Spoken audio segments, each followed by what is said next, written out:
Halo guys, kembali lagi bersama saya di Kick Off Sport.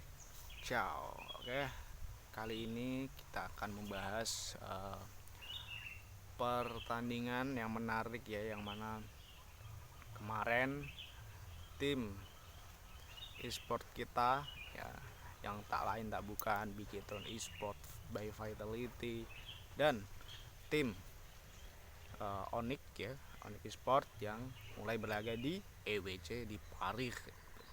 Bonjour Paris ya.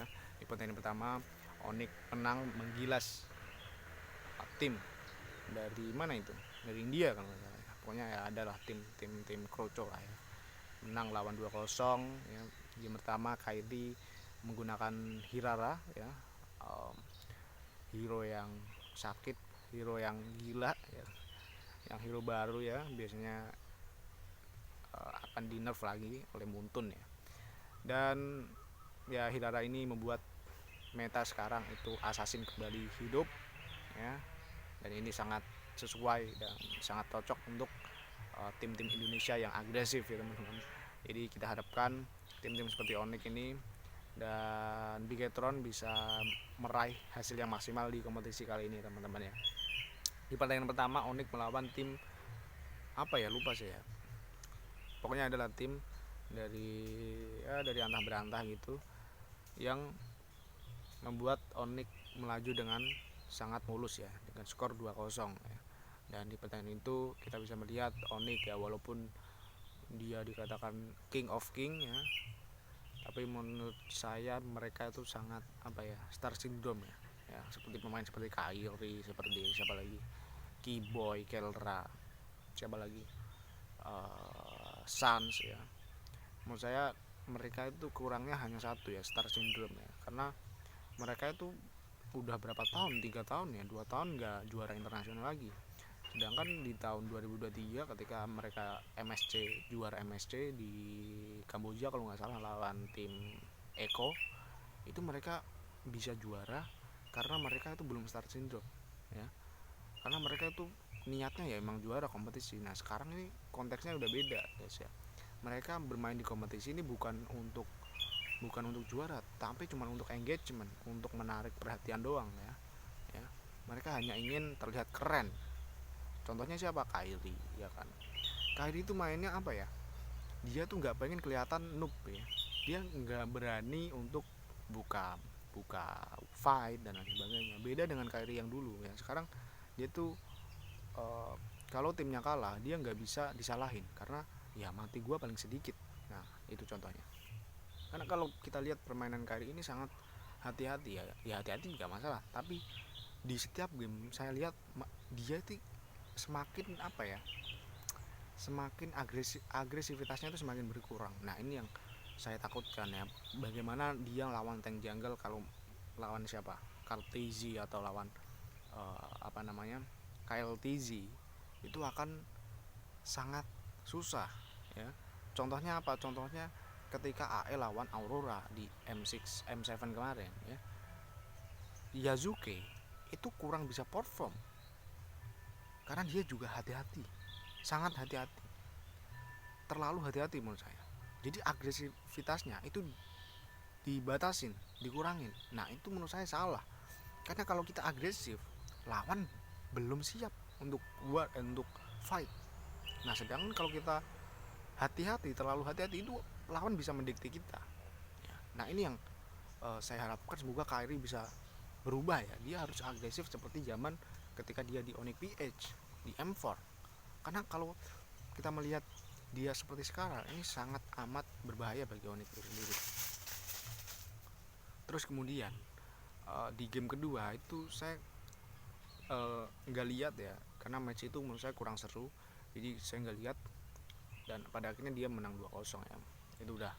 Itu udah selesai lah ya, itu tim Onyx lawan tim apa, antah berantah. Kemudian di match yang lain antara BTR lawan tim apa, BTR kemarin, aduh lupa juga saya, pokoknya adalah tim BTR lawan, ya itulah pokoknya, boleh diisi komen ya, bantu komen. Dan BTR menang 2-0 juga ya. Terus Di pertandingan kemarin, di pertandingan kedua ya, di hari atau minggu kedua itu kita BTR tadi malam itu melawan Falcons PH, dan ini sangat seru sekali pertandingannya, yang mana Nael bisa mengembalikan keadaan di match pertama yang posisinya kalah bisa menang ketika dia menggunakan Hirara melawan Fanny-nya Kyle TZ. Terus di match kedua Kyle TZ menggunakan Fanny juga yang pada akhirnya kalah juga, dan peran Finn di sini sangat bagus, dia menggunakan tank yang cocok untuk tipikal PTR yang agresif teman-teman. Dan Melissa Eman itu gila, Melissa Eman itu gila ya. Kembali lagi, memang Eman ini pemain underrated ya, bisa dikatakan dia sangat apa ya, sangat teliti ya, sangat kompetitif juga. Jadi Eman itu adalah kunci, dan Finn juga oke. Shogun juga ya 11-12 sama Finn, tapi peran Finn di sini sangat apa ya, sangat penting lah ya dalam tim ini, karena dia bisa buka map dengan bagus. Terus decision making, ketika dia buka ulti dia tahu targeting mana yang pas dan cocok untuk dia dia ambil ya. Ini tim yang menurut saya punya kans juara yang sangat tinggi ya teman-teman. Dan pada akhirnya dia menang, Bigetron menang 2-0 lawan Falcons ya, yang mana Falcons ini kan momok paling buruk Onyx ya, Onyx ID, karena Onyx ini kan sering kalah sama tim-tim seperti ini yang di M5 ya 5-4 kalahnya. Terus di kompetisi apalagi MSC juga mereka kalah, Onyx ID di Rusia juga mereka kalah ya. Jadi ini pertandingan match yang sangat seru, dan kita akhirnya melihat Filipina dikalahkan tim-tim Indonesia ya teman-teman. Oke, sehari sebelumnya ada kejutan juga, yang mana SRG kalah 2-1 lawan Pro Team ya. Pro apa gitu, pokoknya pemain dari Kamboja. Mereka kalah 2-1, yang mana game pertama mereka menang Skies ya, permainan cukup oke di pertandingan pertama. Match pertama, di match kedua Skies udah mulai underperform ya. Terus di match ketiga ya, Pro sebenarnya menguasai di awal match, tapi di pertengahan menurun ya, sampai ada momen di Lord itu mereka hampir terkena comeback oleh tim SRG. Namun kembali lagi setelah SRG mendapatkan angin, malah mereka melakukan blunder ya dari pemainnya, yaitu Stormy ya, yang di mid itu yang mau ngambil mau ngambil tower mid, malah dia dikejutkan dengan adanya pemain dari Pro Team ini ya, yang menggunakan Harit, yang pada akhirnya keunggulan dari SRG di akhir laga itu, di tengah laga ya, di mid laga itu hilang seketika. Walaupun dia juga mendapatkan Lord, tapi hanya dia bisa cuman dapat 2 tower kalau nggak salah, di atas dan di tengah itu ya teman-teman. Dan pada akhirnya ketika di Lord menit 16-18 di bawah saat itu, tim SRG diambil satu-satu ya, di cabik ya, yang mendapatkan Lord. Terus N terjadi ya teman-teman. Ya ini yang sangat disayangkan lah ya, bagaimana SRG ini tim Malaysia satu-satunya yang menurut saya paling kuat, yang juara MSC 2024 dan finalis 2025 ya. Sangat disayangkan lah dia nggak bisa perform di kompetisi ini ya. Dan di fight terakhir itu Hirara gila ya. Di pertandingan ini itu Hirara sangat unperform ya, karena dia ini 2 kali harusnya mati, tapi karena dia punya shield dan ketebalan nyawa dia nggak mati oleh tower ya 2 kali loh dia. Apalagi pas match di atas yang dia kena tower, dia nyawanya tinggal sedikit, nggak mati juga. Terus pas di fight terakhir, pas mau end tim Pro itu lawan SRG, itu dia harusnya mati ya, karena dia tuker immortal, terus tuker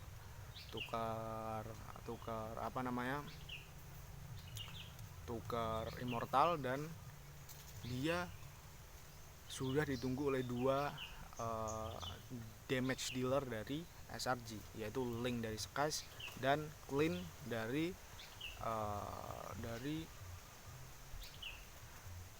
Clean dari Clean dari uh, Clean dari Clean dari Innocent ya teman-teman. Jadi Clean Innocent sudah ngeker ya ketika dia Hirara ubah dari Immortal ke Winter.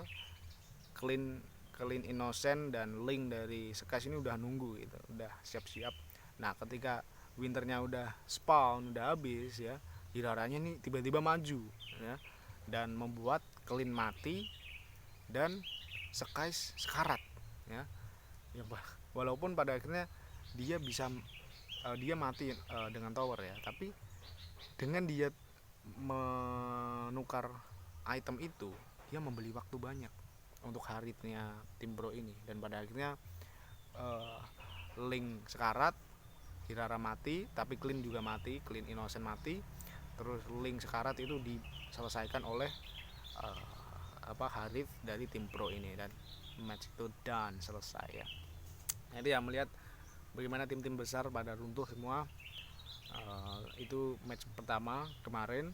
Terus kemudian match kedua antara Falcons tim Liquid ya, juara bertahan kita ya, raja dari segala raja. Mereka kalah ya teman-teman melawan Aurora Turki ya, yang metanya meta apa namanya, meta tank jungler lah dan sebagainya, dengan Rafaelanya yang membuat tim Liquid nggak bisa berkutik di menit 8 sudah di end ya. Itu udah gila banget di match pertama, kalian bisa lihat sendiri bagaimana tim Liquid ini sangat buruk banget ya, apalagi Karl TZ, pemain legend kita, good kita, ternyata tidak segood itu ya. Ternyata pemain good kita ini hanya spesialis tank jungler sepertinya, tidak tank jungler ya, bener tank jungler. Ternyata dia tidak semasif ketika dia menggunakan assassin ya. Kita bisa lihat di match kedua atau match pertama kalau nggak salah dia pakai Link, itu Linknya poke banget gitu ya. Dan ya inilah, kalau misalkan patchnya diubah ketika pemain itu belum siap, artinya setiap masa ada waktunya, setiap waktu ada masanya gitu ya. Ini masanya sepertinya bukan masanya tim Liquid atau tim SRG atau Falcons lagi, tapi ini kayaknya masanya tim dari Kamboja atau Indonesia ya, karena agresif, karena tim kita itu suka tabrak-tabrak masuk, suka dengan patch sekarang yang menggunakan assassin ya junglernya. Jadi ya mungkin grand final kita akan melihat bagaimana Indonesia melawan Kamboja, bukan Indonesia melawan Malaysia atau Filipina lagi ya teman-teman. Ya kita doakan aja lah, semoga tim-tim kita Onyx, BTR ya, nanti Onyx kayaknya main nanti hari ini, semoga mereka bisa menang, dan semoga BTR setelah lolos playoff juga bisa terus konsisten dan bisa juara di EWJ kali ini, MSC kali ini ya teman-teman. Dan oh ya, satu lagi match yaitu Famos menang kembali ya, dan mereka bisa akhirnya meloloskan tim ke knockout stage ya.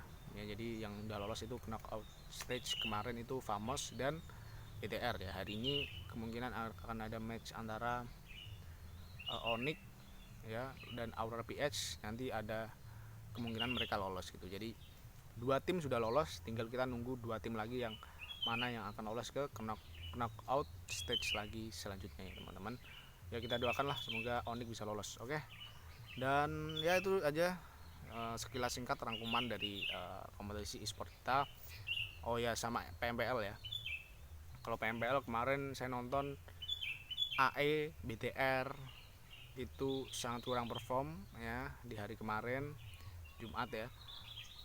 Tapi RRQ itu lebih nggak perform lagi, karena dia itu nggak bisa dapat momen-momen. Dia dapat compound ya di Miramar kalau nggak salah, atau Erangel gitu, tapi dia nggak bisa ngambil keputusan yang tepat itu. Contohnya itu ketika diambil dia posisi kiri, harusnya dia lewat kiri pas zona ya, pas masuk zona, tapi malah dia itu ngambil kanan, yang mana itu sebelum itu mereka sudah lihat ada banyak tim di sana, dan pada akhirnya ketika mereka pindah ya dari posisi itu, ya mereka akan habis ya, dan itu terjadi sering berulang-ulang kali, yang mereka placement poinnya juga kurang, terus killnya juga kurang ya. Jadi ini yang sangat uh, membuat Pak AP pasti sangat sedih ya, karena mereka sudah membeli Yami dari Boom dengan granatnya yang bagus itu, tapi nggak ada impact ya untuk sekarang ya, minggu kedua ini ya. Semoga RRQ bisa bangkit kembali ya. Dan AE juga kemarin juga kurang perform, bagaimana Rosemary, bagaimana Snape ya, bagaimana siapa lagi, Yuxi ya. Apalagi Yuxi menurut saya underperform banget ya. Dia seringkali terlalu berani ya, membuat dia tuh kurang aware dengan sekitarnya ya. Jadi AE ini tim-tim juga gerasa kerusuk sama, apalagi Rosemary AI-nya juga gila, good kita Rosemary. Tapi pada akhirnya ya yang menentukan itu bukan hanya poinnya aja, poin killnya aja, tapi placement point itu juga sangat penting ya, yang membuat AE di posisi middle kayaknya. Terus yang paling oke di antara tiga tim itu BTR ya, BTR by Fatality. Federales kemarin on perform banget, dia juga permainannya juga bagus, one on one juga bagus. Jadi overall kemarin tim-tim besar BTR, AE, RRQ itu, terutama RRQ AE itu sangat buruk ya, tapi BTR itu permainannya cukup oke lah. Dan kemarin tim yang paling mendominasi adalah tim Voin ya, walaupun dia sudah ditinggal siapa, Zeta ya, Voin Zeta, tapi dia bisa membuktikan kalau pemain besar, pemain yang dianggap bagus itu belum tentu ketika dia meninggalkan tim itu akan hancur ya, belum tentu, karena ada banyak pemain regenerasi yang bisa menggantikan posisi dari Voin Zeta yang sekarang pindah di BTR by Fatality ya teman-teman. Jadi banyak tim di PUBG yang menarik ya, ada ZX yang dari Makassar ya. Jadi PMPL kali ini sangat menarik untuk kalian tonton ya teman-teman. Jadi kalian harus tonton juga PMPL, karena ini menurut saya game dan kompetisi yang terbaik di antara game FPS lainnya dibanding FF atau apalagi Valorant dan sebagainya. Menurut saya PUBG number one. Oke, thank you semua udah nonton. Kita doakan tim-tim kita, tim Indonesia di EWC ini bisa membanggakan nama Indonesia. Oke, thank you. Oh, satu lagi, ada pemain IWC MWI ya, yang woman kita juara kembali lagi, juara BTR by Fatality, juara yang perempuan ya. Alhamdulillah kita bisa juara lagi setelah kemarin kita juara bertahan. Pokoknya ini membuktikan kalau timnas bumi itu, timnas wanita bumi itu adalah tim BTR by Fatality ya, dimana Vivian ya, terus siapa lagi ya, pokoknya itulah BTR by Fatality bisa membawa nama Vitality, mengukir sejarah Indonesia kalau timnas wanita terbaik di bumi kita adalah BTR by Vitality ya. Congrats, mereka bisa juara MBI dengan kurang lebih berapa, $300.000, $400.000 hadiahnya ya. Jadi ini sangat membahagiakan Koet ya. Jadi ya semoga bisa konsisten dan bisa menular ke tim yang laki-laki ya. Semoga tim laki-laki kita juga on perform dan bisa juara seperti tim wanita BTR by Fatality di ajang WC atau MSC kali ini. Oke, thanks semua udah nonton. Kita lanjut besok lagi, dan salam satu kick of sport. Ciao.